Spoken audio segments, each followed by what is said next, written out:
Bon, je vais commencer par un peu la vision de l'opérateur et en particulier ce qui a été fait ou ce qui est en train d'être fait chez GDF Suez, puisque nous avons reçu l'autorisation de prolonger de 10 années un de nos réacteurs. Je vais aller assez rapidement sur la présentation, de façon à pouvoir, le cas échéant, donner plus de temps pour les questions. Alors, bon, un rappel bref, la Belgique a 2 sites nucléaires, elle comprend 7 unités au total. Parmi ces 7 unités, 3 au départ étaient concernées par un prolongement éventuel de leur vie opérationnelle. Les 2 premières unités Doel et la centrale de Tihange 1. Voilà la photo du site de Doel. On a indiqué au passage quelles étaient les unités concernées, je ne m'attarde pas là-dessus. Pour Tihange, c'est la première unité qui est aussi partagée avec Électricité de France. Alors, le contexte régulatoire, il a déjà été évoqué ce matin, puisque effectivement, par mon collègue de l'IRSN, puisque en Belgique, contrairement aux États-Unis, la durée de vie, je vais dire, réglementaire des centrales n'est pas fixée.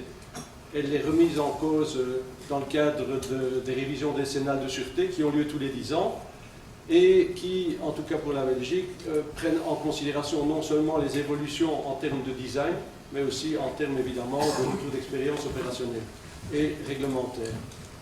Alors, pour le cas spécifique de la Belgique, par rapport à ce que je viens de dire il y a une seconde, il y avait 3 unités qui étaient candidates à un prolongement.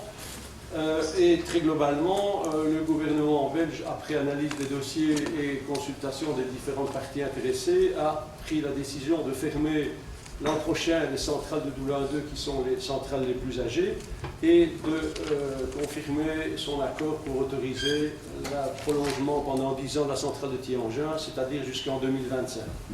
Alors ce prolongement de la centrale de Tihange 1, évidemment, ne va pas sans condition, c'est évidemment, ça paraît évident. Et donc, au départ, le contexte régulatoire a été clairement défini par l'autorité de sûreté. Alors, sans rentrer dans les détails, l'autorité de sûreté a défini sa stratégie dans un document qui est accessible sur le site internet de l'agence fédérale et dans lequel vous retrouverez essentiellement 4 chapitres. Il y avait tout d'abord des préconditions. Je vais passer ça en revue assez rapidement, mais je ne m'attarde pas sur cette slide. Il y a 4 conditions, préconditions, vieillissement, conception, puisqu'on ne s'est pas limité au vieillissement, et aussi le problème, et ça a été évoqué un instant par la JRC, la compétence et la gestion du comportement. Et donc, on a toute une série, on a un calendrier précis, de façon à ce qu'en principe, l'amélioration du design est terminée. Nous travaillons pour finaliser le rapport de sûreté mis à jour pour le début de l'année prochaine et pour terminer aussi la gestion du programme de vieillissement. Et les modifications du design seront mises en œuvre entre 2015 et au plus tard 2020. Alors, bon, en la matière, je vais passer un peu les 4 étapes que j'ai évoquées avant.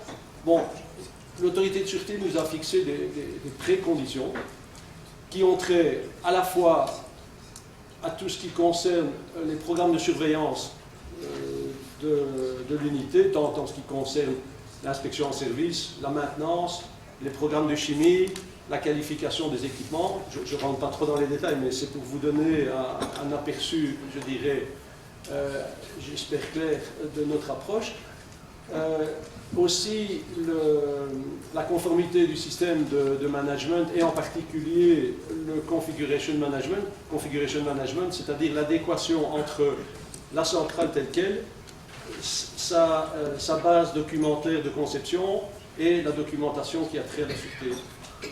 Ensuite, tout ce qui concerne les analyses de sûreté pour les équipements pour lesquels la qualification en termes de vieillissement est limitée dans le temps, et alors ensuite toute la base documentaire en matière de licensing. Ça, ce sont des préconditions, c'est-à-dire que vous devez y satisfaire avant de pouvoir entamer les programmes qui suivent. Alors, en réalité, bon, j'ai utilisé ce visuel parce que je pense qu'il montre bien que forcément, si on ne fait rien, vous n'améliorez pas la situation.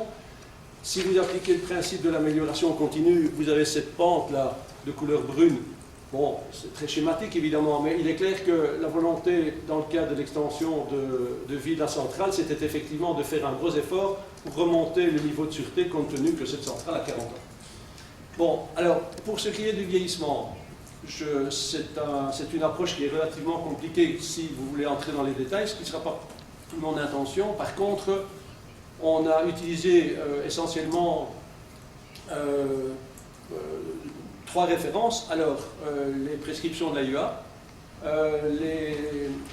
les codes américains, c'est-à-dire le 10FR54 qui est en fait la loi fédérale américaine en matière de vieillissement de centrale, et alors les documents de la NRC, typiquement les documents du type NUREC 1800, et en particulier le rapport GAL qui est, GAL voulant dire General Aging Lessons Learned.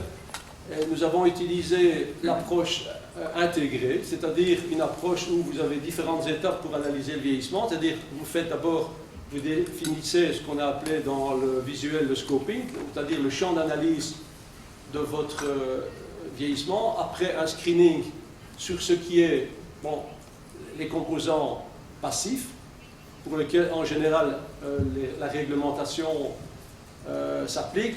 Nous avons étendu cette démarche non seulement aux composants passifs, mais aussi aux composants actifs, c'est-à-dire ceux qui nécessitent une source d'énergie pour assurer leur fonction de sûreté. Ça concerne tout autant les systèmes mécaniques que les groupes de composants électriques, instrumentation, contrôle, ce qu'on appelle généralement en anglais l'IANC, et aussi les structures, donc génie civil notamment. Et donc tout ça fait l'objet d'une étude de vieillissement. On tient compte aussi de ce qu'on a appelé les condition assessments, c'est-à-dire l'état du matériel dans lequel il se trouve maintenant. Alors il est clair que ça a évidemment un impact, et quand on parle de condition assessment, il faut aussi regarder non seulement le matériel, mais aussi les personnes qui font fonctionner.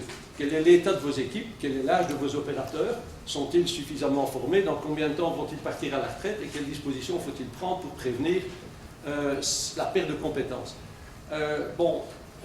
Et donc tout ça fait l'objet d'un programme d'évaluation de la gestion du vieillissement. C'est très systématique, c'est relativement lourd, mais c'est très structuré. Bon, alors à côté de l'approche étude du vieillissement, on a aussi choisi de voir comment le design initial devait évoluer. Vous savez probablement qu'aux États-Unis, y compris dans les révisions périodiques de sûreté, on considère que le design est stable, c'est-à-dire qu'il est figé une fois pour toutes et on n'y revient plus.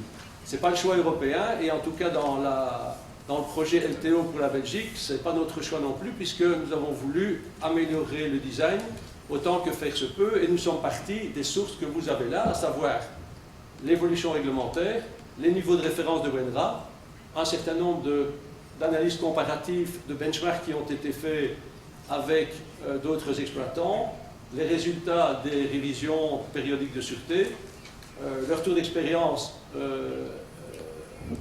opérationnelle, et alors, un certain nombre d'évolutions dans les documents de licensing. On a appliqué aussi une démarche très structurée, notamment pour analyser quelles étaient les modifications possibles du design, quels étaient les risques sur lesquels ces modifications pouvaient avoir un impact. On a beaucoup parlé de la réduction des marges ce matin, mais il est clair qu'à partir du moment où vous prenez la peine de réviser votre design, vous ne perdez pas nécessairement toutes les marges que vous pourriez perdre a priori, et c'est d'ailleurs l'objet de la modification du design.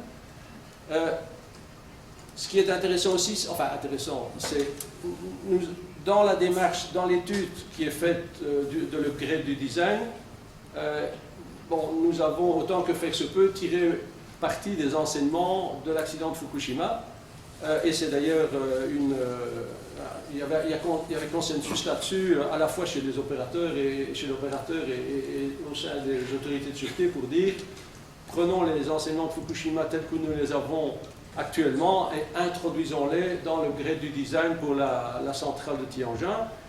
Cette opération a été d'autant plus facilitée que le résultat des stress tests était disponible et qu'on a intégré les deux démarches pour finaliser l'assessment global de ce design.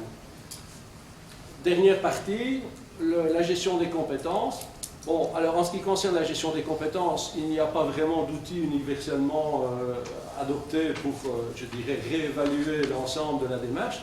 Néanmoins, nous sommes repartis des analyses de la culture de sûreté qui avaient été faites soit en interne, soit par l'AIEA. Vous savez probablement que l'AIEA a développé et continue toujours à développer des outils pour l'évaluation de la culture de sûreté. Bon, on a utilisé ça. On a aussi utilisé les résultats de l'évaluation du domaine Knowledge Management qui avaient été faites par les différentes peer reviews qui sont organisées par WANO dans nos installations et pas uniquement à la centrale concernée.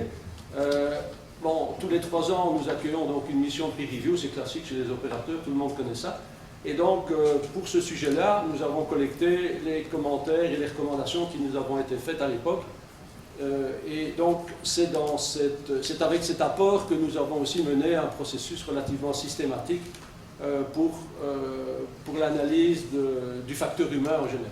Voilà. Alors, en gros, bon, un point important pour justement la sûreté à long terme de l'installation concernée, c'est évidemment l'opportunité de faire une revue absolument complète sur le vieillissement. Bon, c'est le point central évidemment de ce matin. Il est clair que, Madame Maure en a parlé en commençant, le vieillissement, ce n'est pas uniquement le vieillissement physique, c'est aussi le vieillissement non physique, donc l'obsolescence, et cette obsolescence s'adresse aussi évidemment aux personnes, comme à la technique. Et donc ça, c'est un élément qu'il faudrait ne pas oublier, et c'est un point qui a fait l'objet de nos préoccupations. Alors, je voudrais vous donner maintenant, et notamment on a évoqué les coûts, j'ai quelques éléments pour contribuer au débat sur le sujet. Bon, pour vous donner une idée extrêmement concrète, après avoir fait toutes ces analyses, aging, design et compétences, bon, voilà un graphique qui vous donne à peu près l'ensemble une centaine de projets de modification. Et vous avez là la répartition de ces projets. Vous voyez que pour l'essentiel, les composants électriques et instrumentation, c'est la partie en brun qui est la plus importante du diagramme. Ben, ils sont évidemment concernés. Ce n'est pas une surprise pour personne, pour ceux qui exploitent une centrale, vu l'évolution technologique. Les systèmes mécaniques, partie verte, sont évidemment aussi concernés. Voilà, ça c'est une idée assez concrète de ce que je voulais vous montrer. J'ai pris quelques exemples ici. Bon, pour le vieillissement, bon, typiquement les composants électriques et instrumentation, c'est connu. Pour l'évolution de la conception, ben, il est bien clair que le fait d'avoir aussi combiné cette réanalyse avec les enseignements de Fukushima nous a amené à faire des modifications dans certains cas importants pour nous protéger des conditions extrêmes d'origine naturelle, typiquement sur le cours de la Meuse, qui est donc le fleuve qui passe à Thianges. Plusieurs années de suite, nous avons eu, dans certaines circonstances, des débits de la rivière qui étaient extrêmement proches du débit de conception. Et donc, il a fallu réévaluer ce point-là. C'était un vrai safety case, et nous avons été amenés à installer, et nous sommes occupés à le faire, à des équipements pour empêcher une inondation du site dans un certain nombre de circonstances extrêmes. Bon, d'autres modifications sont prévues, notamment une filtration, un évent d'enceinte, et alors on va installer un nouveau simulateur pour la tranche en question, parce que bon, les simulateurs qui sont utilisés actuellement sont des simulateurs plus modernes, et en tout cas qui donnent moins la représentation de l'unité en question, et pour repartir 10 ans, c'était nécessaire de réinstaller un simulateur qui soit très conforme à l'entité. Alors, du point de vue des ressources, on a parlé des ressources. Bon, avant, je voulais aussi signaler que pour la mise en œuvre de tout ça, ben, il est clair que ça ne se fait pas sans une organisation extrêmement importante. Il y a beaucoup de facteurs à considérer pour la mise en œuvre de ces modifications, que ce soit les risques au niveau de ce qui n'est pas modifié, les délais pour le faire, la qualification des équipements, la sécurité du travail pendant les travaux, le respect des principes de radioprotection. Donc, je dirais, il y a la disponibilité du personnel compétent pour faire les modifications, notamment dans l'électricité et l'instrumentation. Donc, tout ça ne va pas de soi, évidemment, ça nécessite beaucoup d'efforts. En plus, ce qui est important, c'est que nous n'allons pas faire un stop complet. Ok, je termine.